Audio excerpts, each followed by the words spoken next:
Senior صحافی اور تجزیہ کار جاوید چودھری کے مطابق دنیا میں 3 جگہیں ایسی ہیں جہاں آپ زندگی کی اصل حقیقت جان سکتے ہیں۔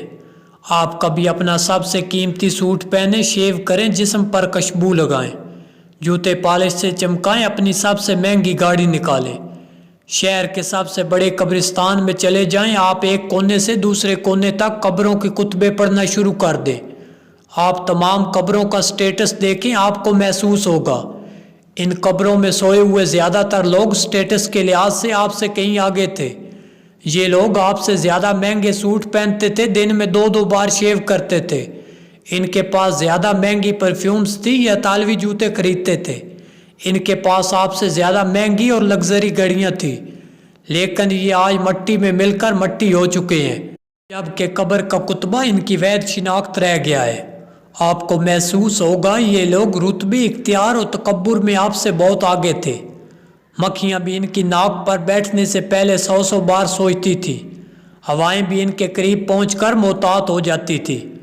یہ کبھی اس زمین، اس ملک اور اس سسٹم کے لیے ناگزیر سمجھے جاتے تھے، لیکن پھر کیا ہوا؟ ایک سانس ان کے پھیپھڑوں سے باہر نکلی اور واپس جانے کا راستہ بھول گئی۔ اس کے بعد یہ لوگ دوسروں کے کندھوں پر سفر کرتے ہوئے یہاں پہنچے۔ زندگی انہیں فراموش کر کے واپس لوٹ گئی۔ اب ان کا مرتبہ، ان کے اختیارات اور ان کا تکبر 2 فٹ کے کتبے میں سمٹ کر رہ گیا۔ آپ قبرستان کی کسی شکستہ قبر کے سرانے بیٹھ جائیں، اپنے ارد گرد پھیلی قبروں پر نظر ڈالیں، اپنے آپ سے یہ سوال پوچھیں، میرے پاس کتنا وقت باقی ہے؟ آپ کو اس سوال کے جواب میں تاریکی، سناٹا اور بے بسی کے سوا کچھ نہیں ملے گا۔ آپ اسی طرح کبھی کبھی اسپتالوں کا چکر بھی لگا لیا کریں، آپ کو وہاں اپنے جیسے سینکڑوں ہزاروں لوگ ملیں گے۔ یہ لوگ بھی چند دن، چند گھنٹے پہلے تک آپ کی طرح دوڑتے، بھاگتے اور شور مچاتے انسان تھے۔ یہ بھی آپ کی طرح سوچتے تھے کہ یہ زمین پر ایڑی رگڑیں تو تیل کے چشمے پھوٹیں گے۔ ان کا خیال تھا کہ یہ پاؤں مار کر زمین دہلا دیں گے۔ ان کو بھی یہ گمان تھا کہ دنیا کا کوئی وائرس، کوئی جراثیم اور کوئی دھات انہیں نقصان نہیں پہنچا سکتی۔ لیکن پھر ایک دن زندگی ان کے لیے عذاب بن گئی۔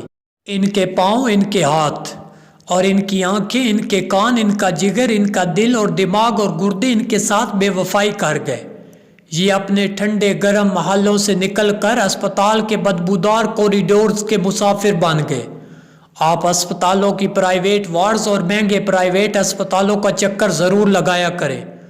آپ کو وہاں وہ لوگ ملیں گے جو مہنگے سے مہنگا ڈاکٹر اور قیمتی سے قیمتی ترین دوا خرید سکتے ہیں، لیکن اس کے باوجود یہ بے-بسی کے عالم میں اسپتالوں میں پڑے ہیں، کیونکہ انسان ڈاکٹر اور دوا تو خرید سکتا ہے لیکن شفا نہیں۔ یہ لوگ قدرت کے اس قانون کے قیدی بن کر اسپتالوں میں پڑے ہیں۔ آپ جیلوں کا چکر بھی لگایا کریں، آپ کو وہاں ایسے سینکڑوں ہزاروں لوگ ملیں گے جو کبھی آپ کی طرح آزاد پھرتے تھے۔ یہ رات کے 3 بجے کافی پینے نکل جاتے تھے۔ یہ سردیوں کی یک ٹھنڈی راتیں اپنے نرم اور گرم بستر پر گزارتے تھے، لیکن یہ کسی نہ کسی دن اپنی حیوانی جذبے کے بہکاوے میں آ گئے۔ یہ کسی کمزور لمحے میں بہک گئے، تیش میں، عیش میں یا پھر خوف میں۔ ان سے کوئی ایسی غلطی سرزد ہوگی جس کی پاداش میں یہ لوگ سلاخوں کے پیچھے پہنچ گئے۔ یہ جیل کے معمول کے مطابق زندگی گزارنے پر مجبور ہو گئے۔ آپ سزائے موت کے قیدیوں سے بھی ضرور ملیں۔ آپ کو ان سے مل کر محسوس ہوگا ہم لوگ رقابت کے جذبے کو ایک لمحے کے لیے دینے، اپنی انا کو گنے کے رس کا ایک گلاس پلانے کے لیے، ہم 1 منٹ کے لیے اپنی ناک کو دوسروں کی ناکوں سے بلند رکھنے کے لیے، ہم دوسروں کی ضد کو کچلنے کے لیے بعض اوقات ایسی غلطی کر بیٹھتے ہیں کہ موت بھی ہم پر ترس کھانے سے انکار کر دیتی ہے۔ اس کے بعد ہم جیل کی سلاخیں پکڑ کر اور اللہ سے معافی مانگ مانگ کر دن کو رات اور رات کو دن میں ڈھلتا ہوا دیکھتے ہیں، لیکن ہماری سزا پوری نہیں ہوتی۔ آپ جیل کے قیدیوں کو سلاخوں کے پیچھے کھڑے ہو کر اپنی بیویوں کو حسرتوں سے دیکھتے ہوئے دیکھیے۔ آپ ان کی ان کانپتی ہوئی انگلیوں کی بھی دیکھیے جو اپنے بچوں کے لمس کو ترس گئی ہیں۔ آپ ان کے بے قرار پاؤں دیکھیے جنہیں آزادی کا احساس چکھے ہوئے کئی برس بیت گئے ہیں۔ اور اس کے بعد آپ اپنے اوپر نگاہ ڈالیے اور پھر یہ سوچئے، آپ پر بھی دن میں ایسے سینکڑوں ہزاروں کمزور لمحے آتے ہیں۔ آپ بھی لالچ کے بہکاوے میں آ جاتے ہیں۔ آپ بھی غرور اور تکبر کے ماؤنٹ ایورسٹ پر چڑھ جاتے ہیں، آپ بھی رقابت کے نرغے میں آ کر دوسرے لوگوں کی زندگیوں کو کھیل بنا لیتے ہیں، آپ بھی غیرت کے سیراب میں الجھ کر دوسروں کا خون پینے کا فیصلہ کرتے ہیں، آپ بھی دوسروں کے مال کو اپنا بنانے کے لیے منصوبے بناتے ہیں۔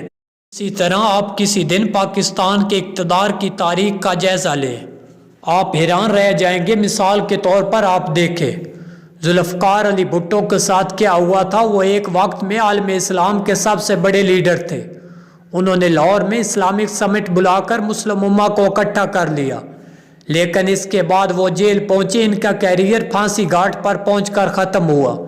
جنرل ضیاء الحق طیارے کے حادثے میں مارے گئے، یہ بھی اگر زندہ ہوتے تو ان کے ساتھ بھی بھٹو جیسا سلوک ہوتا۔ جنرل ضیاء الحق کے بعد میاں نواز شریف اور بے نظیر بھٹو کے درمیان جیلوں کی میوزیکل چیئر شروع ہو گئی، یہ دونوں ایک دوسرے کو جیلوں اور عدالتوں میں گھسیٹتے رہے۔ انتقام اور اقتدار کے اس کھیل میں آصف علی زرداری کے 11 سال جیلوں کی نظر ہو گئے، جبکہ بے نظیر بھٹو کو جلا وطنی کاٹنا پڑ گئی۔ میاں نواز شریف کو بھی 2 بار جیلیں اور جلا وطنیاں دیکھنا پڑی۔ میاں شہباز شریف، شہید خاقان عباسی، حمزہ شہباز اور مریم نواز کے ساتھ بھی کیا کیا نہیں ہوا، یہ کس کس جیل میں خوار نہیں ہوئے۔ عمران خان اقتدار میں آئے تو یہ اسٹیبلشمنٹ کی ڈارلنگ تھے، یہ طاقت کے گھوڑے پر بیٹھ کر سیاست دانوں کے پنکھے اور اے سی بند کراتے رہے، یہ رانا ثناء اللہ جیسے سیاست دانوں پر ہیروئن ڈلواتے رہے، یہ سیاسی مخالفین کو مونچھوں سے بھی پکڑتے رہے۔ لیکن آج وہ عمران خان کہاں ہے جو 1.5 سال پہلے تک صدر ڈونلڈ ٹرمپ سے ورلڈ کپ جیت رہے تھے، مہاتیر محمد اردوغان کو حکومت کرنے کے طریقے بتا رہے تھے، چین کے صدر کو اسلامی معیشت پر آدھ گھنٹے لیکچر دیتے تھے، سعودی ولی عہد کی ڈرائیوری میں ایئرپورٹ آتے اور جاتے تھے جو آرمی چیف کو ایکسٹینشن دے رہے تھے، صدر عارف علوی کو عارف کہہ کر بلاتے تھے جو پرویز الہی کو پنجاب کا وزیر اعلیٰ بنا رہے تھے، قومی اسمبلی سے استعفے دے رہے تھے، اسمبلیاں توڑ رہے تھے، ہزاروں گاڑیوں کے قافلوں میں ہائی کورٹ جا رہے تھے، ان کے متاثرین ان کی گرفتاری پر فوجی تنصیبات پر حملے کر دیتے، چیف جسٹس آف پاکستان انہیں اپنا مہمان بنا رہے تھے اور پھر انہیں مرسنڈیز گاڑی میں بٹھا کر عدالت بلا رہے تھے، انہیں گڈ ٹو سی یو کہہ رہے تھے۔ لیکن وہ عمران خان آج کہاں ہے؟ کہاں ایک وقت تھا کہ عمران خان عثمان بزدار اور محمود خان کو وزرائے اعلیٰ اور عمران اسماعیل چودھری سرور کو گورنر بنا دیا کرتے، عارف علوی کو صدر، اسد قیصر کو اسپیکر اور جنرل باجوہ کو مزید 3 سال آرمی چیف بنا دیتے، یہ صدر شی جن پنگ، وزیر اعظم مہاتیر محمد اور طیب اردوغان کو گائیڈ کرتے، سعودی عرب اور ایران کے درمیان 1450 سال پرانا تنازع ختم کرانے کی کوشش کرتے، اور کہاں آج یہ ساری رات مچھر مارتے رہتے ہیں۔